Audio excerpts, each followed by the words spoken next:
언젠가 묵상학교 때 사시 얘기를 했어요. 이렇게 보고 있는데 그러죠. 눈이 이쪽으로 가 있는 거예요. 그러면은 자세까지도 이렇게 가거든요. 여기 묵상학교 나오신 분 중에 딸이 그것을 수술을 했어요. 눈이 돌아왔어도 흔들리더래요. 또 한 분은 박정희 권사님이라고 했는데 자꾸 옷이 흘러내리더래요. 그래서 가서 봤더만은 옷을 잘못 만들어줬다고 투덜댔어요. 가서 보니까 다리가 삐뚤어졌더래요. 나도 모르게 이렇게 자세가 틀어지거나 이런 경우를 보면서 신앙생활도 그럴 수 있어요.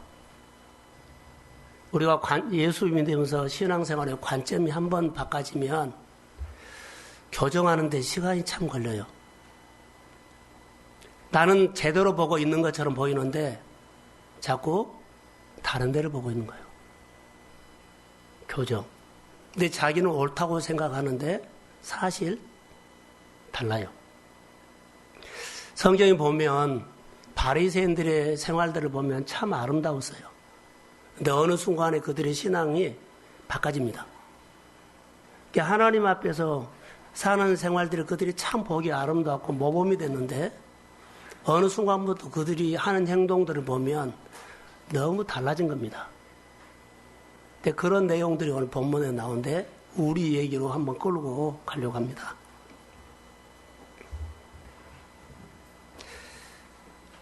신앙은 성장해야 합니다. 할렐루야. 여러분들이 가정에서 자녀들을 키우면서 자녀가 성장하지 않으면 마음고생하죠. 목회자도 똑같습니다. 성도들이 신앙으로 커가야만 하는데 크지 않고 자꾸 벗어나게 신앙이 크면 걱정합니다. 신앙이 성장을 하면 결과가 열매가 있죠. 근데 크지도 않고 또 크지 않기 때문에 열매가 없어요. 근데 열매는 변화인데 가장 중요한 것은요. 일을 많이 하고 봉사를 하는 것이 아니라 따라해 보세요. 성품. 성품이 바꿔져요. 성품은 그냥 바꿔지는 것이 아니라 하나님과의 인격적인 관계를 통해서 내가 하나님 냄새가 나기 시작한다는 겁니다. 하나님 냄새가 납니까? 라는 거예요. 그게 우리 가운데 아주 중요합니다. 하나님을 인식하는 것이 달라지죠. 여러분 신앙생활 할 때 가장 많이 우리가 바꿔지는 것이 있나요? 나는 신앙생활 하다가 집사를 받았고 세례를 받았고 그러죠. 권사님을 넣고 장로님을 받았어요. 그 신앙생활 할 때 오래 했어요. 이것이 성장이 아니고 이것이 변화가 아니에요. 변화는 관점이 바꿔지는 건데 관점이 바꿔지는 것이 나타나는 것이 있어요. 관점이 바꿔진 사람은 어떻게 바꿔진 줄 아세요? 하나님께 통치를 받는 시간들이 점점 많아진다는 거예요. 하나님께서 나를 다스리는 것들이 많아져요. 5년 전에는 내가 하나님 앞에 하나만 다스림을 받았다면 지금은 20개, 30개, 50개의 간섭을 받고 다스림을 받고 통치를 받고 있는 것들이 내 영역에 많아졌다는 거예요. 10년 전에도 하나님의 간섭받는 것이 하나였어요. 근데 지금도 하나다면 이 사람은 직분도 받았고 신앙생활도 오래 했고 그러지요. 봉사도 많이 했는데 변화는 하나도 없습니다. 신앙의 변화는 뭐예요? 하나님의 통치를 받으면서 영역이 많아진다는 것은 따라해보세요. 관점이 바꿔진다. 관점이 바꿔진다는 증거예요. 그게. 근데 변화가 없으면 관점 그대로요. 그 사람이 성장했다 그러면은 하나님 앞에 다스림을 받고 통치를 받고 하나님의 말씀이 많이 들린다, 많이 반응을 한다 이거예요. 근데 우리가 속은 것이 하나 있어요. 착한 사람입니다. 착한 사람은 안 바꿔진 겁니다. 말 잘 듣고 착하고 의무를 잘하는 사람들은 그대로입니다. 믿음으로 관점이 바꿔진 것을 말합니다. 관점이 안 바꿔져도 봉사할 수 있고 선한 일 할 수 있고 시간 되면 착한 일 할 수 있습니다. 이래서 바꿔진 것은 아닙니다. 하나님의 권위를, 하나님의 통치를, 하나님의 다스림을 내가 받고 살면서 보는 눈이 점점 넓어졌다는 겁니다. 지금 내가 한 사람을 보는데 봤어요. 10년 후에는 한 20사람, 30사람이 내 눈에 늘 들어와야 돼요. 품는 것이 달라졌고 보는 것이 달라졌어요. 지금도 어린아이다면 20년 후에도 어린아이다면 안 되잖아요. 그런데 우리가 알게 모르게 이렇게 신앙생활을 하고 있다는 겁니다. 하나님의 관점으로 보는 것은 바꿔지면 그렇습니다. 내가 하나님 앞에 많이 바꿔지어 가고 있구나. 이거의 성장을 말합니다.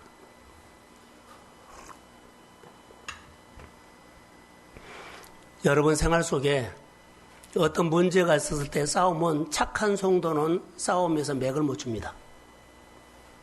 하나님께서 나에게 주신 말씀을 듣고 순종하는 그 싸움에서 그 싸움은 됩니다.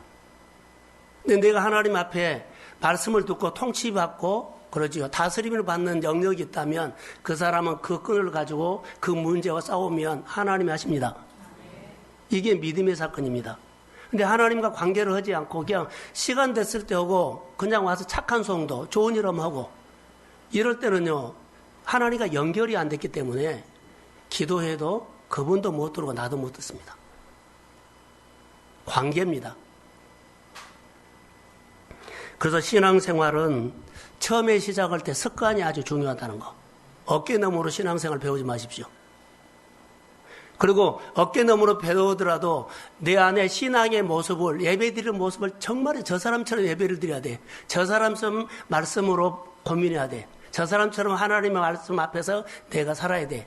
이런 것을 배워야 돼요. 자, 이렇게 보여주는 사람이 누굴까요? 따라해 보세요. 교회 어른. 자, 교회 어른. 경건한 교회 어른이 필요해요.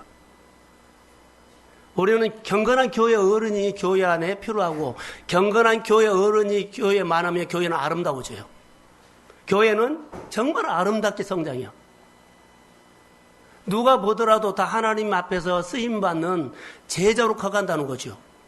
그런데 건강하고 경건한 어른이 없으면 정말 의무만 하는 사람을, 그럼 교회가 다 의무만 하는 사람만 앉아있어요.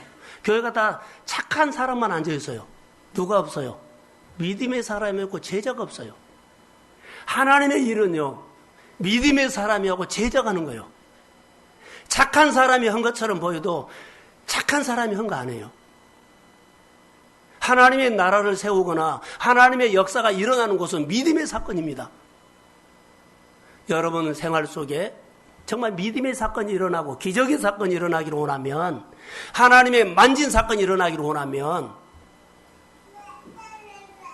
하나님 앞에 듣고 반응하는 깨닫는 자들이 많이 일어나기를 소원합니다. 그게 사건이 일어나요. 하나님의 말씀을 깨닫고 하나님 앞에 사는 것. 자, 금요일날 저는 이런 말씀을 좀 나눴습니다. 교회 생활, 우리 성도가 대화하다가 예배가 중요합니까? 아니면 예배 준비가 중요합니까? 하면 다 결론을 놨어요. 예배에는 와서 예배만 드리고 가면 돼요.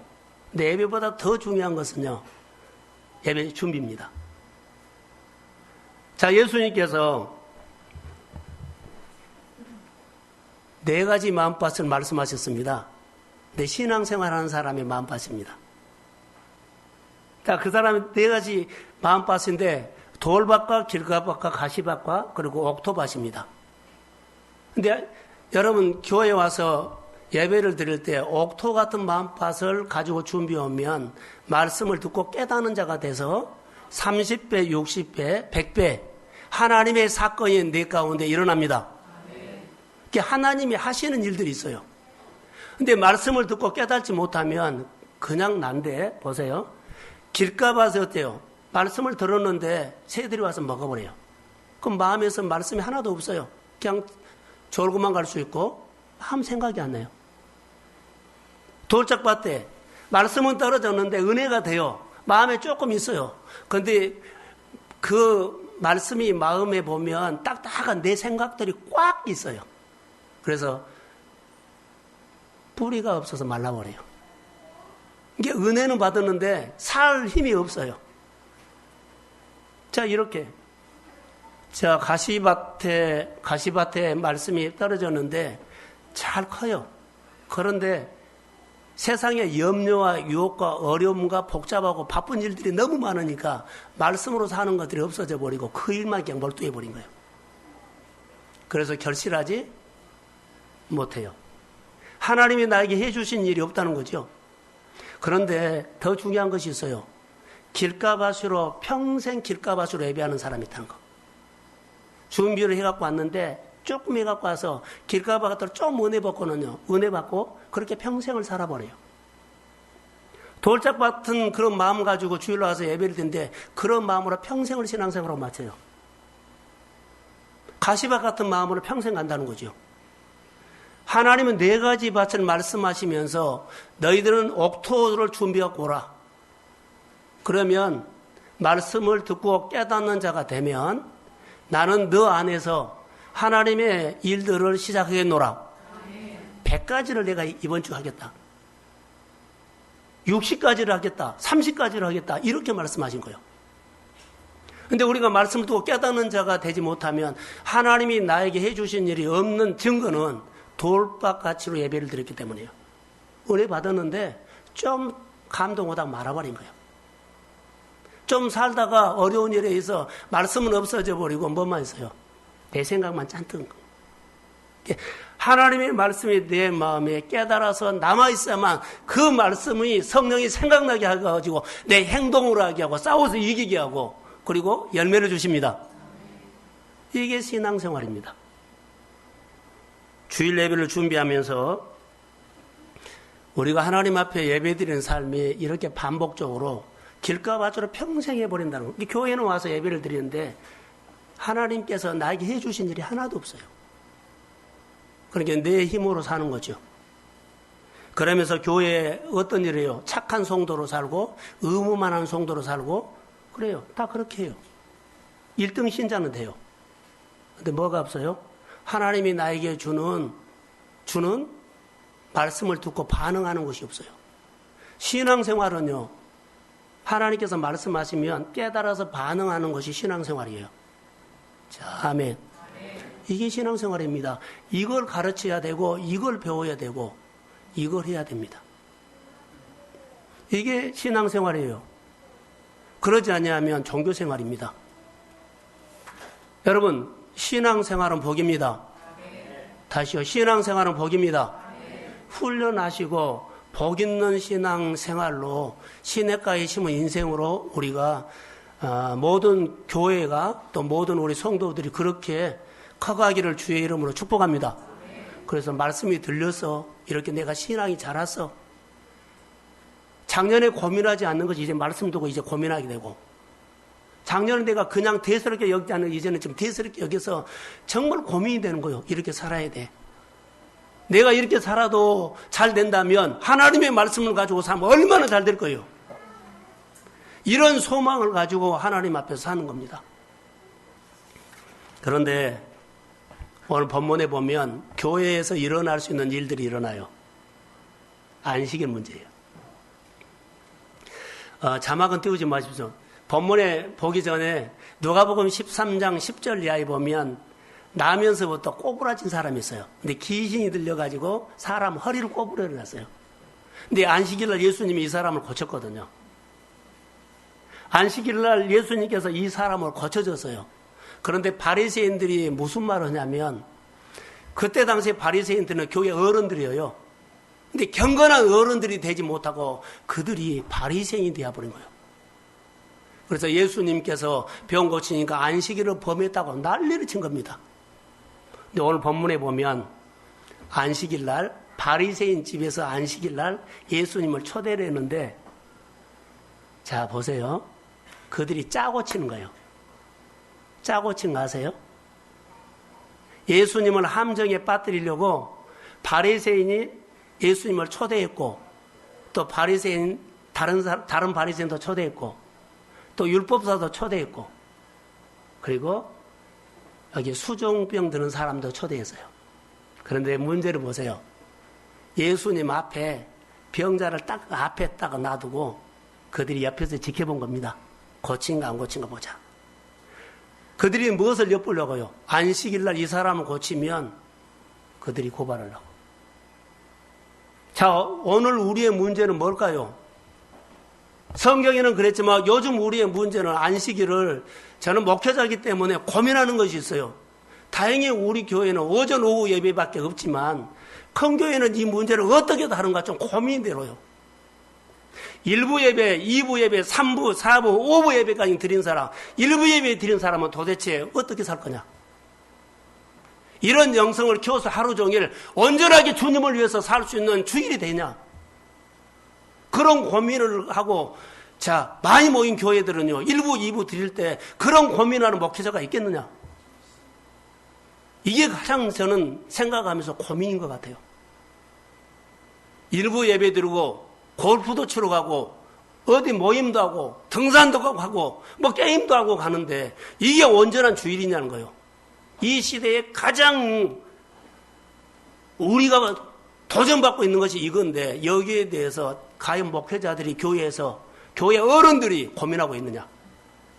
저는 설교를 준비하면서 이 문제가 생겼어요. 안식일의 논쟁이 요즘 이 시대에는 뭐냐? 이것이 거다. 주일을 온전하게 지키는 것인데, 안식일을 온전하게 지키라 그러는데, 우리는 반쪽 신앙을 가르치고 있는 것 같아요. 사랑하는 성도 여러분, 이것은 목회자의 고민입니다. 성도들을 바르게 하나님 앞에 세워서 복받게 하는 것이 되죠. 바리새인들처럼 그냥 교회만 와준 것도 고맙다고 그것보다는 바른 신앙관을 갖고 믿음 생활하기를 주의 이름으로 소원합니다. 그래서 누구한테 배울까요? 목회자에게 못 배워요. 교회 어른들에게 배워요.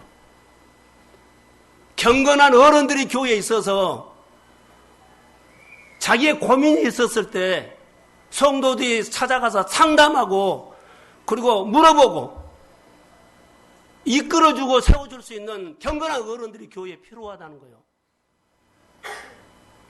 오래 다닌 것이 교회 어른이 아니고 말씀으로 살려고 고민하고 계명으로 살려고 고민하고 하나님의 말씀 앞에 순종하려고 고민하는 경건한 어른들이 교회가 있으면 그 교회는 참 아름다운 교회가 되겠다. 저는 소망을 갖습니다. 경건한 어른들이 많이 커가는 교회 되기를 주의 이름으로 축복합니다. 아멘. 자, 크게 하면. 아멘. 그래서 복 받으십시오. 성경에는 복을 받게끔 딱 약속이 되어 있어요. 근데 우리가 그렇게 안 산 거예요. 오늘 본문에 그런 내용입니다.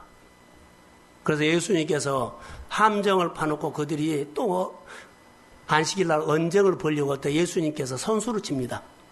자, 3절 한번 띄워주세요. 예, 같이 한번 읽읍시다. 시작.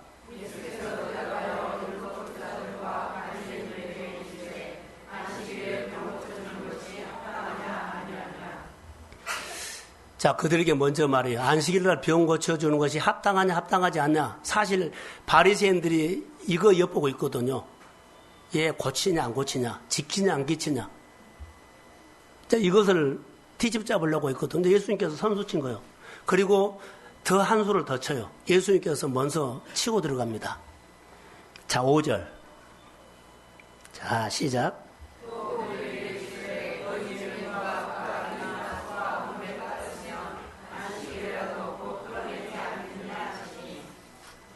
그러지요. 너희 중에 누가 그 아들이나 소가 우물에 빠졌으면 안식일이라도 끌어내지 않겠느냐. 자기들은 그런 일이 있으면 하는데 남이 하는 것을 못 본 거예요. 그러니까 그들도 할 말이 없어요. 그래서 그들이 트집 잡으려는 것들이요 쑥 들어가 버린 겁니다. 그리고 예수님께서 오늘 본문으로 가면 안식일 날 또 했던 것들이 하나 있어요. 초청하는 겁니다. 7절에 보면 사람들을 초청할 때 어떤 태도냐, 그리고 초청받는 사람은 어떻게 하는 거냐, 이게 다 교회 생활이에요. 사랑하는 성도 여러분, 오늘 교회에 우리는 예수님의 초청을 받고 왔습니다. 자, 옆 사람에게 이렇게 하고 인사 한번 합시다. 교회는 선물입니다. 자, 우리는 교회를 동순교회를 선물로 받았어요. 여러분, 선물을 받으면 어때요? 즐겁게 하고 가지고 놀아야 되잖아요. 기쁘게 해야 되잖아요. 선물을 받았는데 이거 안 받으려고 하는데 억지로 받은 것, 그러면 선물 준 사람이 별로죠. 선물은 즐거워야 되고 기뻐해야 되고 가지고 정말로 놀아야 돼요. 그리고 나누어야 돼요. 선물을 줬는데 부담스럽게 여기고 그러죠. 안 받으려고 하는데 억지로 받은 것처럼 그것은 선물이 아니죠. 하나님이 우리에게 교회를 선물로 주셨습니다. 그렇게 초청을 해도 봅시다. 교회를 우리는, 여러분 한 사람이 오늘 교회에 초청받는 사람이에요. 초청받는 사람. 오늘 잔치집에 초청받는 사람이에요. 그런데 여기서 우리에게 캐시언을 하나 준 것은 초청을 받되 높은 자리에 앉지 말라는 거예요. 교회 와서 높은 자리에 앉지 말라는 거. 초청받으면 높은 자리에 뭐요? 뭐 시골 가면 유지들 있죠. 우체국장, 학교장, 지서장 하면 다 유지죠. 그런 사람들의 높은 자리가 아니라 교회 초청을 받으면 우리 성도들 한 사람 한 사람 다 교회 초청을 받았어요. 근데 초청을 받아서 교회에 오면 높은 자리에 앉지 말라는 거예요. 높은 자리에 오지 말라고 해요. 예수님께서 이 말씀을 하세요. 낮은 자리에 앉으라는 거예요. 높은 자리에 앉지 말고 낮은 자리에. 그럼 높은 자리는 어디고 낮은 자리는 뭐예요? 성경에 나타나서 있어요. 먼저 교회에 오셔서 높은 자리에 앉지 말라 하는 것은 진짜 높은 사람이 와서 내려오라 그러면 부끄럽지 않느냐? 근데 높은 자리에 앉지 않은 것이 뭐냐면 예수님은 낮은 자리입니다. 예수님의 있는 자리가 낮은 자리요. 내가 예수님의 있는 자리에 있지 아니하면 우리 높은 자리에 있을 확률이 커요. 그러면 유대인들 가운데 높은 자리는 어떤 자리인 줄 아세요? 우리가 말하는 상석 그게 아니고 높은 자리는 유대인들에게 높은 자리는 이렇게 해석합니다. 재판 자리입니다. 판단하는 자리입니다. 내가 교회에 와서 교회 초청을 받아갖고 교회에 와서 신앙생활 하는데 여러분 예수님이 있는 자리에 있지 않냐면 나는 높은 자리에 있을 확률들이 커요. 그래서 성경에 보면 조심해라 그래요. 판단할 우리가 있다는 거예요. 이것도 판단하고 저것도 판단하고 옳다 옳지 않다 판단들이 이런 판단이에요. 예수님이 말씀하시는 것은요. 자, 낮은 자리를 말한 거예요. 자, 교회 생활하다 보면 판단이 일어나요. 옳다 옳지 않다. 꼭 해야 되냐 하지 않느냐. 자, 예배 생활도 마찬가지고 기도 생활도 마찬가지고 여러 가지 우리는 자기가 결정을 해버려요. 이게 높은 자리예요. 주님 앞에 높은 자리, 여기 성경에 보면 높은 자리에 앉지 말라는 거예요. 하나님의 초청받는 성도들의 신앙생활 가운데 높은 자리에 앉지 말라. 교회 어른은 어디에 있습니까? 예수님을 닮은 자리가 교회 어른입니다. 예수님을 닮은 자리에서 경건한 자가 교회 어른이에요. 예수님을 닮은 모습을 가르치고 배우고 그리고 신앙생활을 할 수 있도록 도와주는 자리가 예수님의 낮은 자리입니다. 그래서 예수님께서 초청을 받을 때 높은 자리에 앉지 말라는 거예요. 어디에서요? 목장에서도 식당에서도 일하면서도 방에서도 나가서도 모이면 높은 자리에서 하는 일들을 하지 말라는 거예요. 하나님이 기뻐하지 않는다는 거. 내가 결정하는 거, 내가 판단하는 거, 내가 오는 거, 이것은 높은 자리에서 나오는 언어나 행동들이라는 거. 그래서 주님은 잔치 자리에서 말하면서 초청받으러 갈 때 높은 자리에 앉지 말라. 예수님이 가장 높으신 분이에요. 근데 예수님은 어디에 계셨어요? 가장 낮게 계셨어요. 자, 성경을 한번 봅시다. 11절. 자, 시작.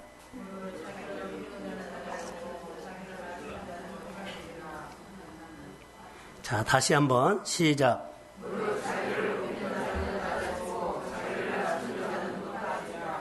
자, 이것을 이용하는 사람이 있어요.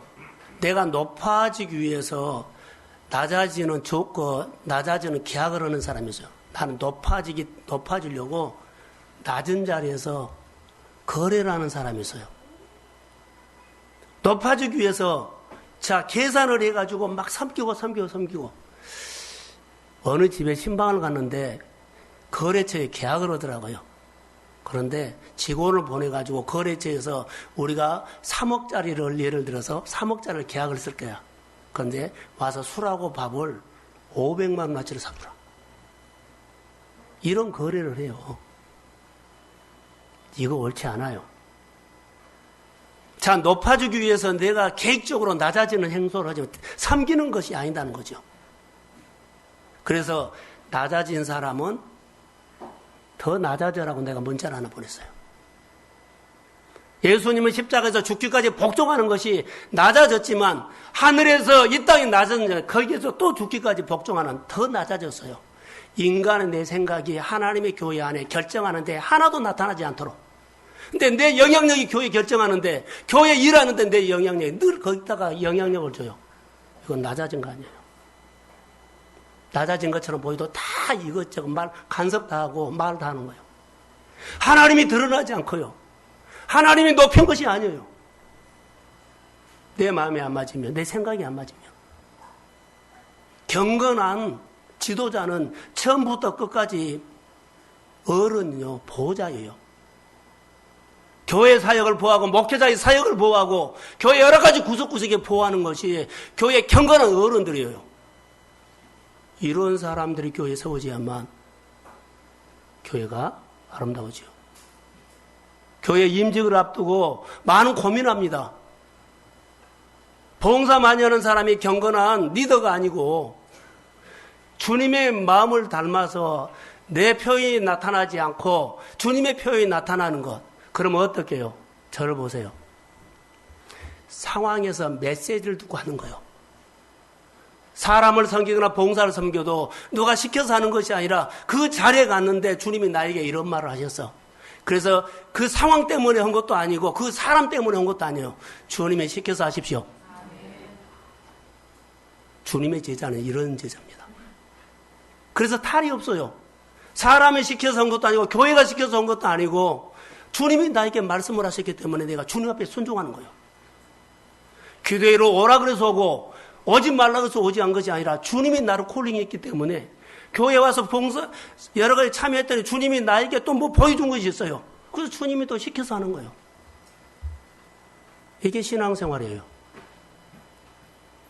높은 자리에 앉지 마시고 주님의 자리로 가십시오. 그가 낮은 자리인데 그 낮은 자리에 가면 놀라운 일들이 일어나요. 주님이 나에게 무슨 말씀을 하시는지.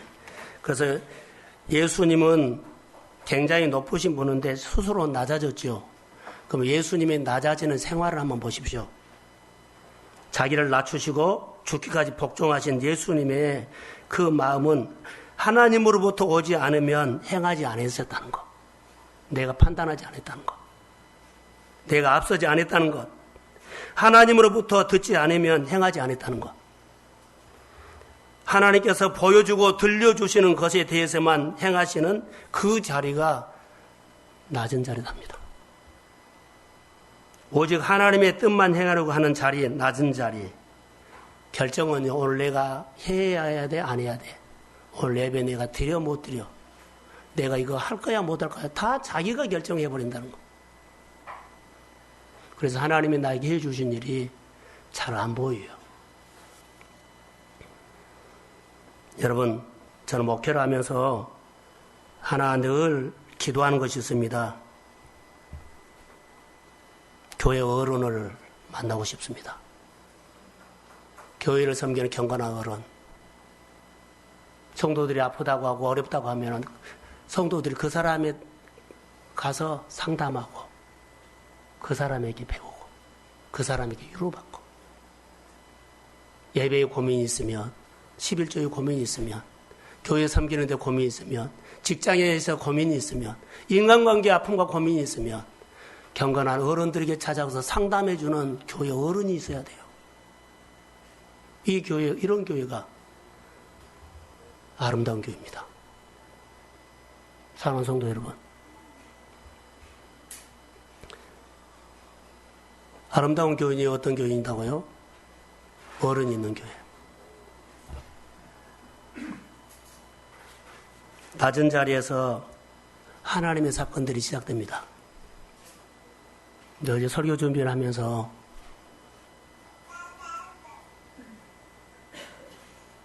마음에 많이 찔림이 왔습니다. 교회 섬기면서 또 내가 살아가면서 가정에서나 생활 속에 내가 높은 자리에서 행동했던 것들이 하나 두 개 보이기 시작했습니다. 높은 자리에서. 근데 이게 우리가 살아가는데 우리 모습이 아닌가 생각이 들었습니다. 높은 자리에 있으면 안 됩니다. 판단하게 됩니다. 예수님이 가르쳐준 자리는 분명히 낮은 자리인데 낮은 자리에 앉아야만 하나님의 은혜가 시작된다는 것. 사랑하는 성도 여러분, 하나님의 사건이 일어나기를 소망하시죠? 그러면 낮은 자리에서 시작합니다. 기적은요, 낮은 자리에서.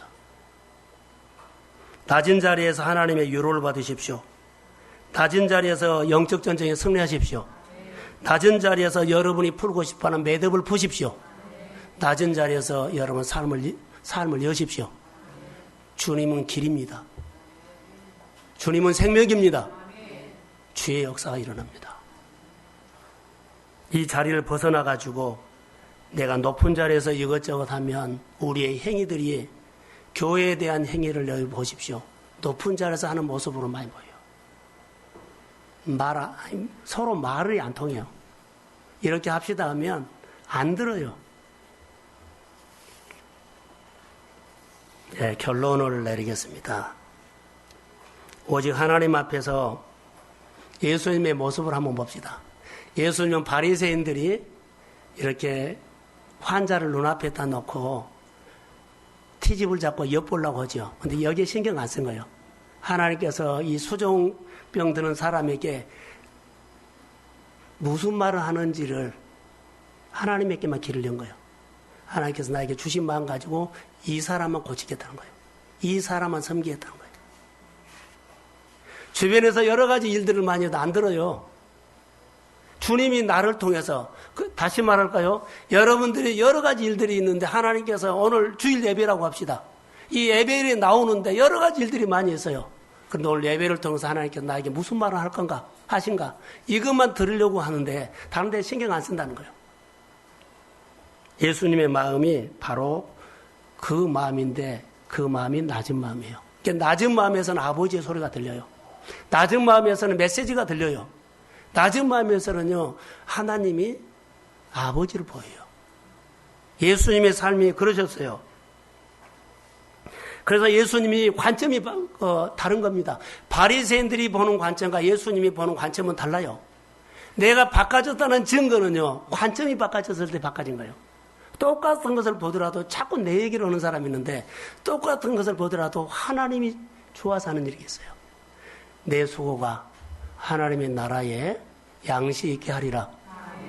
이렇게 관점이 바꿔져요. 하나님의 목장에 양들이 많아지게 하리라. 하나님의 교회 안에 하나님의 스토리가 많아지게 하리라. 다 그 관점이 하나님의 관점이에요. 근데 내 관점이면 거의 상관이 없어요. 누가 일어나든지 누가 아프든지 누가 고민하든지 예배에 사람이 많이 모이고 안 모이고 아무 관계가 없어요. 내가 오고 싶으면 오고 가고 싶으면 가는 거. 우리의 신앙생활은요, 관점이 바꿔져야만 하나님께서 내 자녀를 만지고 내 일을 만지고 내 미래를 엽니다. 그리고 내 마음에 있는 여러 가지 일들을요, 다 뽑아내버리고 하나님의 평안을 채워줍니다. 그게 신앙생활이에요. 나는 높은 자리에 앉아 있구나라는 것들이 깨달아졌어요. 자, 12절, 13절, 14절을 읽겠습니다. 자, 시작. 다시요. 한 목소리로 시작.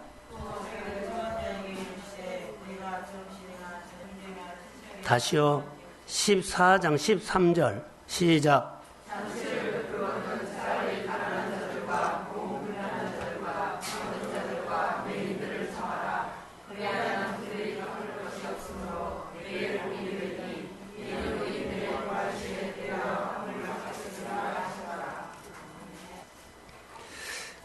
여기 바리새인들과 예수님을 한번 보겠습니다. 여러분, 말을 해야만 꼭 듣는 것이 있지만 말을 안 해도 들어요. 좋은 말 하고 싶으면, 축복의 말 하고 싶으면 잘 들어야 합니다. 그런데 말을 한 것만 들은 것이 아니라 말을 하지 않아도 그 사람의 마음을 들을 수 있는 것. 예수님은요, 바리새인들이 말하지 않아도 그 마음에서 바리새인들의 말하는 소리를 들었어요. 예수님은 여기 수정병 듣는 사람들 말하지 않았어요. 그런데 그 소리를 들었어요. 우리는 꼭 말을 해야 되죠. 그런데 말하지 않아도 상대방의 마음을 헤아려서 듣는 사람, 이게 복 있는 사람이에요. 꼭 내가 아프다고 말해야 돼요. 내가 어렵다고 말해야 돼요. 그게 아니에요. 말을 하지 않아도 그 사람의 소리를 들을 수 있는 사람이 축복을 말한 사람이라고요. 오늘 대접을 하는데 부자를 초청하지 말라 그래요. 부자는 초청하면 너를 또 초청한다. 그것은 이미 상을 받아버리기 때문에 복이 안 된다는 거예요. 그러면 교회 생활을 어떻게 해야 되느냐? 믿음 생활을 어떻게 하느냐? 여기 보면 너가 대접을 했어도 너를 다시 대접할 수 없는 사람을 해라는 거예요. 13절에 잔치를 베풀거든 차라리 가난한 자들과 몸 불편한 자들과 저는 자들과 맹인들을 청하라. 14절. 그리하면 그들이 갚을 것이 없으므로 내게 복이 된다.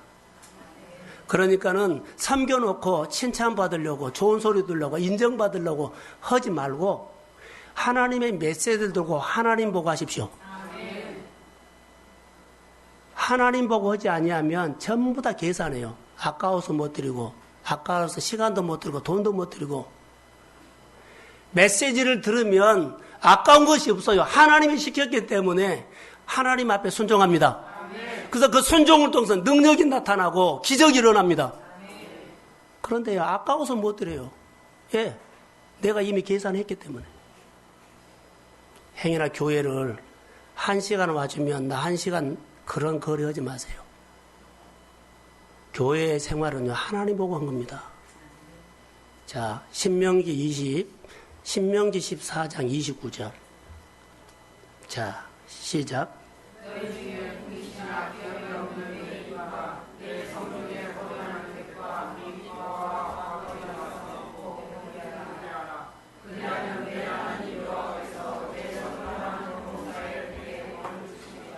아멘.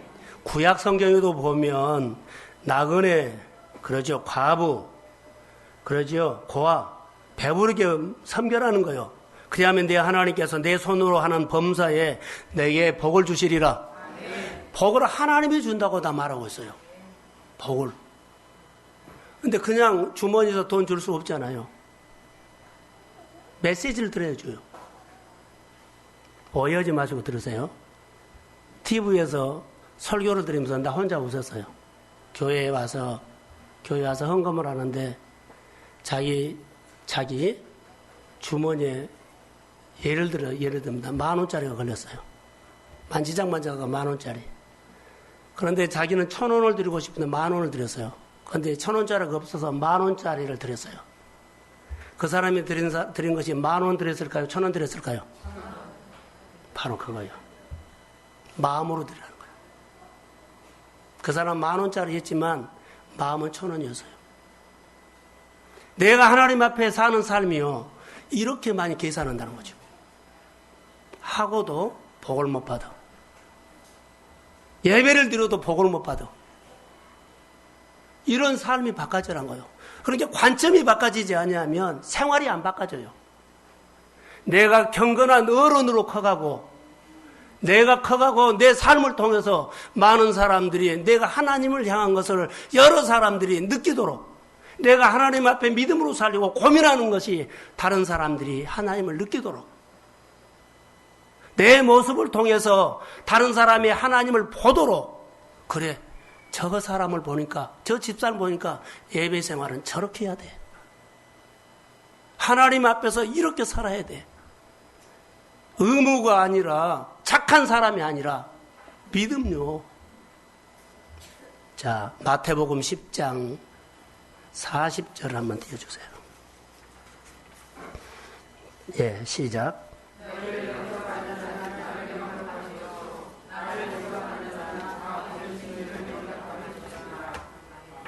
41절.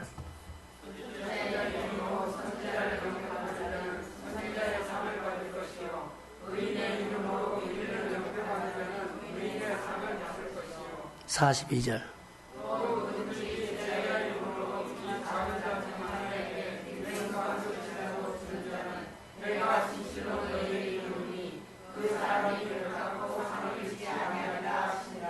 아멘. 이 전체적인 말은 누가복음 14장 13절과 14절에 있는 말씀을 요약하면 필요한 사람에게 주라는 건데 나는 절대로 눈이 관점이 안 바뀌면 필요한 사람이 안 보여요. 근데 하나님의 메시지를 들으면 정말 하나님이 보여줘요. 반응하십시오. 그러면서 내 신앙이 커가고 내 생활에 열매를 줘요.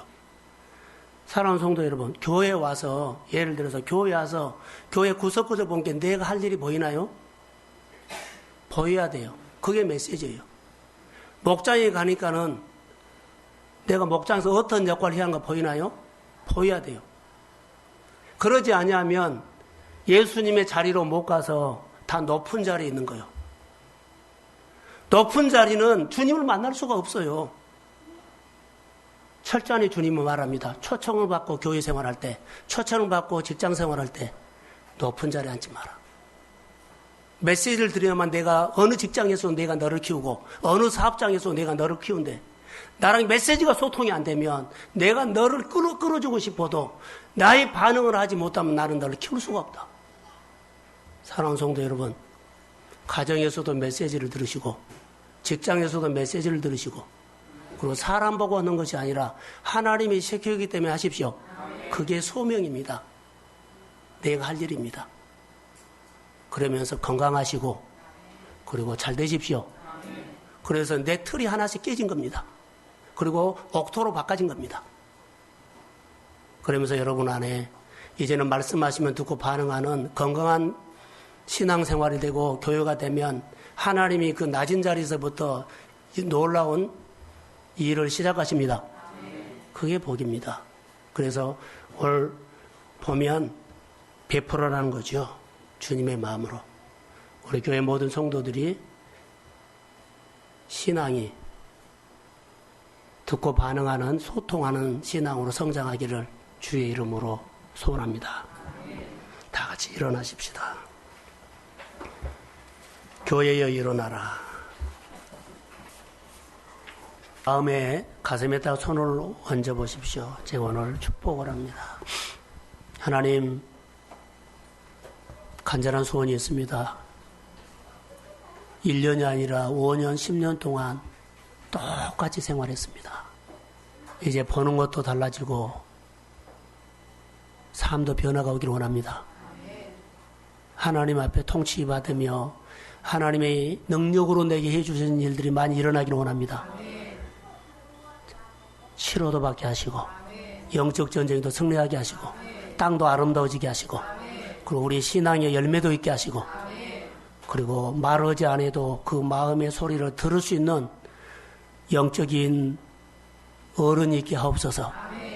가장 주님이 계신 낮은 곳에서 힘을 얻고 이 세상에 빛이 되기를 원하며 교회를 움직이를 짓고 들썩들썩하게 할 수 있는 마음이 서로 소통되기를 원합니다. 어린아이들부터 작년의 일까지 하나님께서 성령을 부어주세요. 그리고 복받고 싶은 마음들이 어느 때보다도 간절하게 해주세요. 내가 기도하면 자녀들이 일어나게 하시고 우리가 모여서 합심해 기도하면 아버지 하나님 아픈 환자들이 일어나게 하시고 경제적으로 싸움하는 사람들이 그 문제가 풀어지게 하시고 그리고 선교사로 나가게 하시고 하나님 제자가 세워지기를 원하며 주고 싶은 교회 되기를 원하며 그렇게 기름 부어 주옵소서. 우리 학생들을 축복해 주시고 청년들을 축복해 주시고 직장생활과 사업하는 가정들을 축복해 주십시오. 오늘 드리는 예물을 복빌어 주시고 교회가 11조만 가지고도 모든 사역을 하고 넘치도록 성도들의 가정에 복을 주시고 11조가 늘어나도록 역사하여 주시고 하나님 은혜 입는 자들 되게 하옵소서. 감사합니다. 특별히 김순영 권사님 입원했는데 함께 하시고 최은정 집사님 함께 해주시고 눈에 보이도록 역사해 주세요. 재정의 문제 고민하는 것 내려놓고 하나님 앞에 나와서 은혜를 구하게 하옵소서. 이제는 예수 그리스도의 은혜와 하나님 아버지의 극진하신 사랑하심과 성령님의 인도 충만하심이 오늘 하나님의 관점으로 일어나기를 소원하는 사랑하는 성도들의 머리 위에 이제로부터 영원까지 함께 하시기를 간절히 축원하옵나이다. 아멘.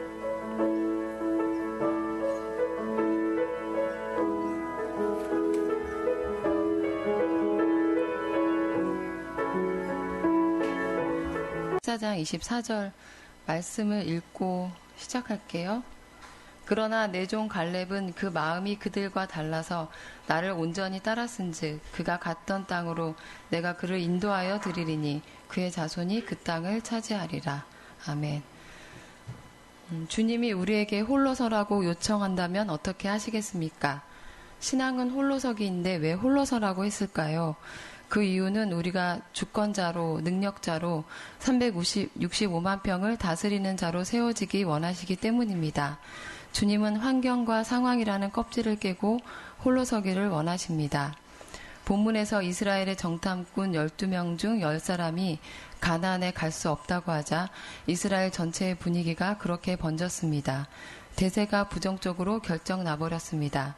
대세를 거스리고 이길 수 있는 힘이 홀로서기입니다. 대세는 현실입니다. 이것을 바꿀 수는 없음을 인정해야 하지만 믿음으로 이길 수 있습니다. 다니엘과 요셉도 대세를 거스르는 사람이었듯이 갈렙과 여호수아는 대세와 싸웠습니다. 10사람은 주권자인 하나님을 보지 않고 안악 자손만 보았습니다.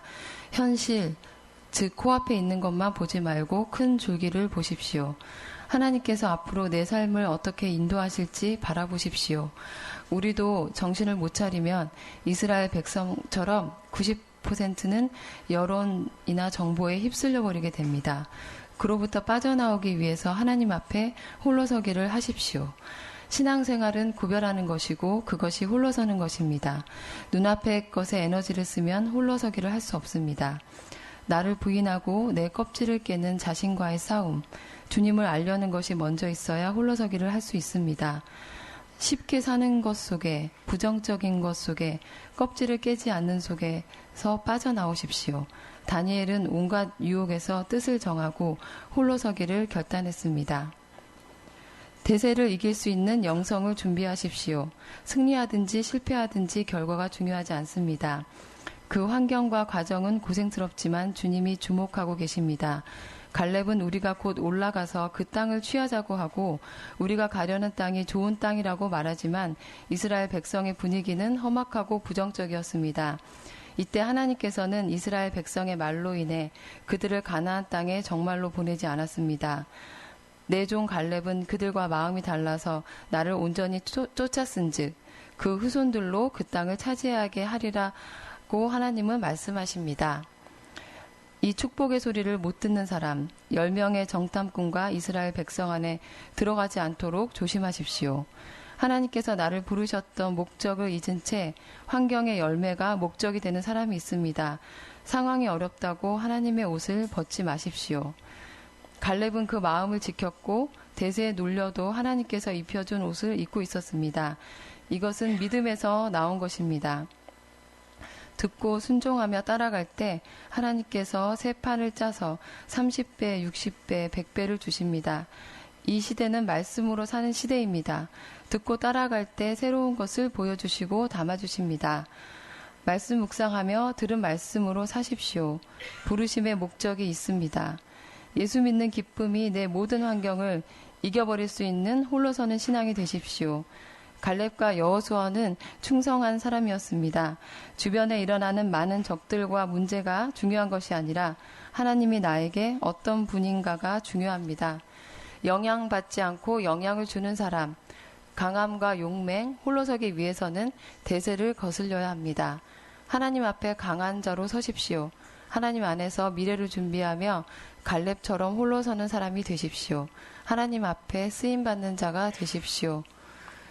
이 말씀을 지난주에 들었을 때 저는 이제 듣고 사는 것이 중요하고 그래서 말씀 묵상을 잘 해야 되겠다고 했는데 사실은 또 일주일이 또 금방 가버렸거든요. 근데 이걸 어제 밤에 제가 준비를 했는데요. 묵상하지 않았던 그 일주일이 빼앗긴 삶 같더라고요. 새 삶. 그래서 회개가 되고 다시 묵상을 시작하고 순종하고 듣고 사는 사람이 돼야 되겠습니다. 감사합니다. 지난주에 5분 설교입니다. 네.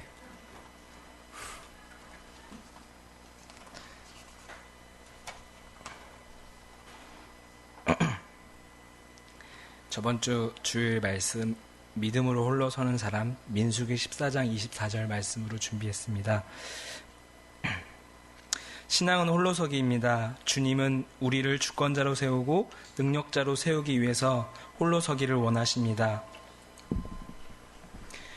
본문을 보면 모세가 가나안 땅에 12정탐꾼을 보냈는데 10사람이 안악자손이 너무 크고 성이 견고하여 그 상황을 깰 수 없다고 보고하고 이 10사람의 분위기가 이스라엘 전체적인 분위기가 됐습니다. 그래서 대세가 부정적으로 애굽으로 돌아가는 것으로 결정이 됩니다.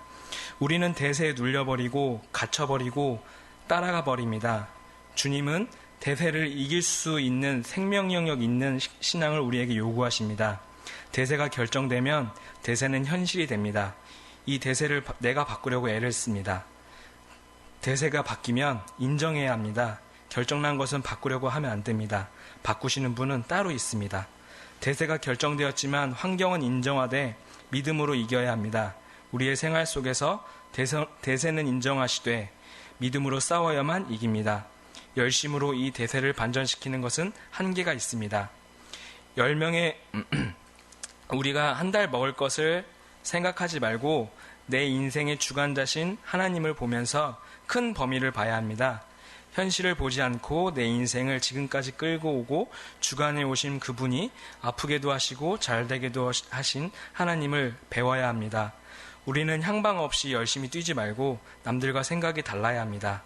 다니엘처럼 뜻을 정하고 지켜서 대세를 이길 수 있는 영성을 준비하십시오. 그래야 주권자가 됩니다. 한 번은 대세를 뒤집기를 해야만 많은 사람들 앞에 인정을 받습니다. 내가 그것을 승리하든지 실패하든지 그것은 중요하지 않습니다. 민수기 13장 28절에서 30절에 보면 10명의 정탐꾼들이 보고하는 것은 너무 비겁합니다. 자기가 들어가기 싫어하니까 모든 사람들도 못 들어가게 하려고 거기에 들어가고 싶은 마음이 안 들도록 결정하여 보고하는 것입니다.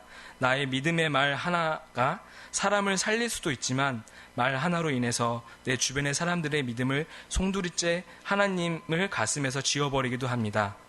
민수기 13장 30절처럼 대세가 결정되었고 그런 분위기를 가지고 있는데 그때 갈렙이 나서서 말하지만 그 분위기에 부정적인 분위기에 묻혀버립니다. 그런데 이것을 주님이 보고 있었습니다. 내가 희생당하고 손해보고 안 되는 것처럼 보여도 믿음으로 삽시다. 주님이 내 인생을 세울 날이 옵니다. 그런데 쉽게 사는 생활 쪽으로 선택하면 안 됩니다. 이게 오늘 우리에게 주는 메시지입니다. 민수기 14장 7절에서 우리가 탐지한 땅은 너무 좋은 땅이고 너무 부정적으로 생각하지 말라고 갈렙이 말했지만 두 번째 말한 것도 묻힙니다. 그래서 하나님이 모세를 통해서 이스라엘 백성들을 가나안 땅에 들여보내지 못하게 하겠다고 말씀하십니다. 이스라엘 역사의 줄기를 보면 하나님이 이렇게 부정적으로 말한 사람들은 한 사람도 원하는 것을 주지 않았습니다. 그런데 오늘 주님이 내 종 갈렙은 그들과 마음이 달라서 나를 온전히 쫓았다고 말씀하십니다. 하나님이 자랑하고 싶은 사람이 이 사람입니다. 갈렙은 여호수아가 아닙니다. 여호수아와 갈렙을 놓고 여호수아를 말하지 않고 갈렙만 말합니다. 지도자도 아니고 모세의 시종 드는 사람도 아닙니다. 무명의 사람이며 알려지지 않은 사람입니다. 그러나 내 종 갈렙이라고 하나님께서 말씀하셨습니다. 90% 대세가 결정되었는데 갈렙은 다른 말을 합니다. 200만 대 1. 10명의 정탐꾼들과 이스라엘 온 백성들이 부정적인 말로 원망하고 그랬습니다. 이 축복의 소리를 못 듣는 사람, 10명의 정탐꾼들과 원망하는 사람들입니다. 우리가 잠깐 실수하면 거기에 끼어듭니다. 그래서 이것을 두려워해야 합니다. 내 생활에 아무리 어려운 상황이 와도 하나님의 것을 지키는 옷을 벗지 마십시오. 상황이 어렵다고 옷을 벗어버리면 안 됩니다. 상황이 어렵다고 구별된 것을 놔버리면 안 됩니다. 이것을 말한 것입니다. 온전히 쫓아간 사람에게 새 판을 짜줍니다. 하나님이 주신 대로 가나안 땅을 따라갔더니 판이 바꿔집니다. 듣고 살면 축복된 땅으로 지금 있는 환경으로 복을 주시고 판을 바꿔주십니다. 그래서 따라가라고 하는 것입니다. 내 환경에서 하나님이 절대 쏟아 부어주지 않습니다. 하나님은 듣고 순종하는 새 문화에 하나님은 새 판을 짜서 30배, 60배, 100배로 부어주십니다. 듣고 따라가는 것은 새 판을 짜주려고 하십니다. 그래서 새 판을 짜기 위해서 듣고 따라갑니다. 하나님이 여기서 역사해 달라는 것은 역사하지 않습니다. 주님이 나를 부르신 목적은 충성된 삶을 살게 하려고 하는 것입니다. 하나님을 하나님 앞에 드리게 하는 것입니다. 대세를 따르지 않고 홀로 충성하게 하는 것입니다. 용기가 아니라 믿음입니다. 하나님 앞에 충성하기를 소원합니다. 영향받지 않고 영향 주는 사람, 강함과 용맹입니다. 그 시대가 어떤 시대이든지 홀로 서기를 위해서는 대세를 거스려야 합니다. 어느 상황에 있든지 어떤 사람이 안 도와줘서 상황이 안 도와줘서 하는 것은 어린아이 신앙입니다. 홀로서기 하셔야 합니다.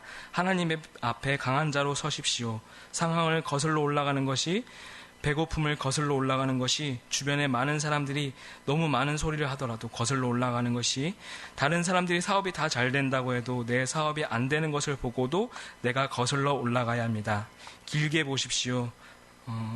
사업하는 가정, 자기 일을 하는 가정, 직장 생활을 하는 가정, 어느 자리에 있든지 하나님 안에서 미래를 준비하면서 갈렙처럼 온전히 주님을 따르는 충성된 사람이 되기를 주님의 이름으로 소원합니다. 네, 한 10분 정도 된 것 같아요.